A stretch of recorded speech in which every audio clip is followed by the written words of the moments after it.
Welcome back, students. Welcome back in the second class. In the second mode, this class, I will teach you a special application of transistor that is called bitransistor analogy. Bitransistor analogy means how you can design transistor by using transistor. In this class of transistor, you will learn how to design transistor by using transistor.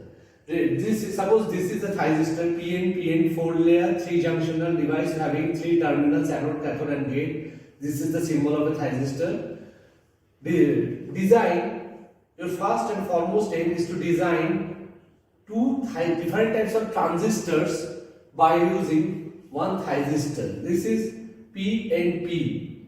This is NPN. If you cut the transistor from the middle, if you cut the transistor angularly from the middle, you see this is a transistor PNP. This is NPN. This is PNP transistor. This is NPN transistor. Now we will have to design a circuit that will conjoin these two different types of transistors at a time. This is the circuit. This is PNP transistor. This is emitter, base, collector. This is collector, base, emitter. So these two transistors are conjoined by using this terminal. The base of transistor 1. This is transistor 1, T1. This is T2. The base of transistor 1 is connected with the collector of transistor 2. The collector of transistor 1 is connected with the base of transistor 2, T2. So you have to prove this current entering or incoming to transistor 1 emitter terminal, the current incoming or entering, that the current incoming or entering to the transistor 1 emitter terminal is equal to the current outleaving or outgoing from transistor 2 emitter terminal.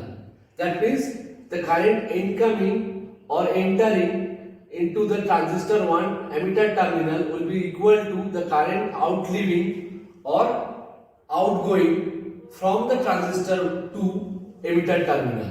That means IE1 equal to IE2. Why? How? IE1 means IB1 plus IC1.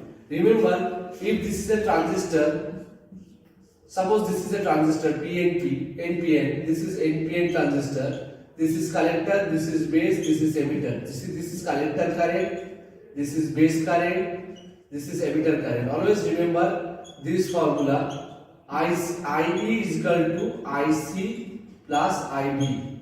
Emitter current is the summation of collector and base current. So IE1 is equal to IB1 plus IC1.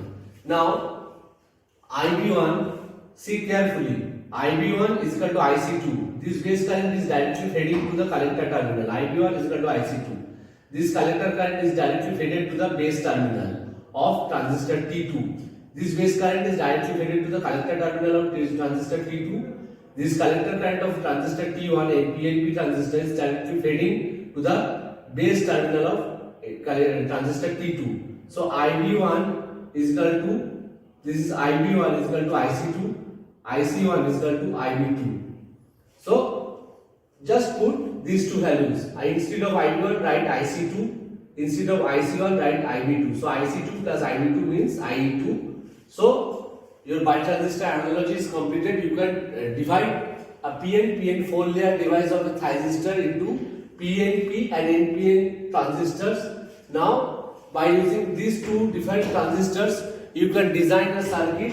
You can connect these two transistors by using base and collector terminal. That means base of PNP transistor will be connected to collector of NPN transistor, and the collector of a PNP transistor will be connected to the base of NPN transistor, and you will find that emitter current entering into the base terminal, emitter terminal of PNP transistor will be equal to emitter current outleaving from the emitter terminal of NPN transistor. Outleaving from the emitter terminal of NPN transistor. So IE1 is equal to IE2. It is proved from this diagram. From this diagram, it is proved that IE1 base emitter current entering is equal to IE2 emitter current outleaving. Emitter current outleaving. So this is proved. This analogy we use in different types of circuit, different types of pulse triggering circuit, or different types of circuits where we need the two complementary transistor to design emitter current and collector current configuration. In this type of circuit we use this bitransistor analogy we use there, and sometimes in cycloconverter also we use this type of bitransistor technology, bitransistor analogy. So you have studied full thysistor along with bitransistor analogy, and you have studied full thysistor operation, and now you have come to know about the every terminals of thysistor and everything about thysistor. It is a very simple device, 3 terminal, 4 layer with 3 junctional device. You don't need to bother everything about this examination. This is an extra class about thysistor to know the basic operations and the basic physics behind thysistor. And now it is your job to learn something from this extra class. In the extra class till now we have studied semiconductor physics, general diode and ordinary diode. Now today we have studied thysistor fully. Now it is your duty to see and recognize all the entire coursework. Before your exams, I may give you suggestions about the exams, and these suggestions will help you to understand about the basic questions of the examination. Till now, we have ended the class of thysistor.